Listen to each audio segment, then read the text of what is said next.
Imagine a storm so violent it forces a ship to flee its course, only to be dashed against the cliffs of a tiny, rocky Greek island.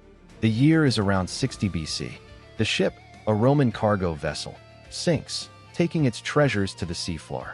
For over 2,000 years, its secret rests there in the dark. Then, in 1901, sponge divers stumble upon the wreck. They bring up bronze and marble statues, glassware, coins, and a lump of corroded bronze, about the size of a large book, which crumbles into pieces. It seemed like junk, but it was, without a doubt, the single most astonishing artifact ever recovered from the ancient world. I'm Ibnul Jaif Farabi, and this is Echoes of the Ancients. That unassuming lump of bronze and wood is now known as the Antikythera Mechanism. For decades, it sat in a museum in Athens, a baffling curiosity. It had gears, dozens of them. Tiny, precise, interlocking bronze gears. This was not supposed to exist. The common wisdom was that technology this complex didn't appear until over 1,000 years later, with medieval clockwork in Europe. But here it was, from the heart of antiquity. So what was it? Early researchers could see Greek inscriptions, an elaborate dial on the front, and those mysterious concentric rings. It was an enigma. The real breakthrough began when we stopped looking at it with our eyes and started looking through it.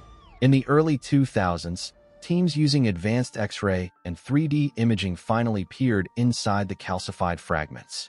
They mapped the gear trains, reading the inscriptions like a lost manual. And the truth emerged. This was a mechanical model of the universe. The Antikythera Mechanism was an astronomical computer. You turned a hand crank on the side, and as the gears whirred, it calculated and displayed the positions of the sun, the moon, and likely the 5 known planets. It predicted lunar phases and solar eclipses with stunning accuracy. It even modeled the moon's elliptical orbit, using a clever pin-and-slot device that accounted for its variable speed. A principle of orbital mechanics we wouldn't formally understand until Kepler in the 1600s. One of its dials was a 235-month cycle to track the timing of the Olympic Games. This wasn't just a tool for science. It was a calendar, a pedagogical device, a testament to a profound desire to map the rhythms of the cosmos. But here's the question that truly haunts me. Who made it? The inscriptions suggest a link to the school of thought connected to Archimedes in Syracuse. Cicero, the Roman writer, even mentions a device built by Archimedes that sounds eerily similar. Was the Antikythera Mechanism a descendant of his genius? Was it a one-off masterpiece, or was it a common tool among philosophers? The shipwreck gives us a clue. It was a Roman vessel, likely looting Greek treasures. This mechanism wasn't being shipped for scrap, it was valuable. It implies a tradition, a workshop, a knowledge of precision engineering that history simply forgot. That's the real echo here. The Antikythera Mechanism forces us to rewrite a chapter of human history. It tells us that the ancient Greek world wasn't just about philosophy, art, and democracy. It was also a cradle of staggeringly advanced technology. This one surviving fragment is a ghost of a lost potential. What other ideas, what other machines, were lost in the fires of libraries, the collapse of empires, the silence of the deep sea? It stands as a humbling reminder that progress is not a straight line.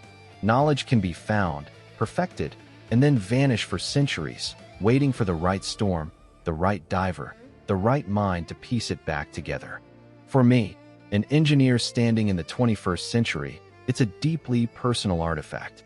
It connects my world of code and computation directly to the mind of an ancient craftsman turning bronze gears. We are still asking the same questions about our universe. We are still building machines to find the answers. We are part of the same long, interrupted conversation. This has been Echoes of the Ancients, a production of Light Knot Studios. Find more stories at lightknotstudios.com. Thank you for listening.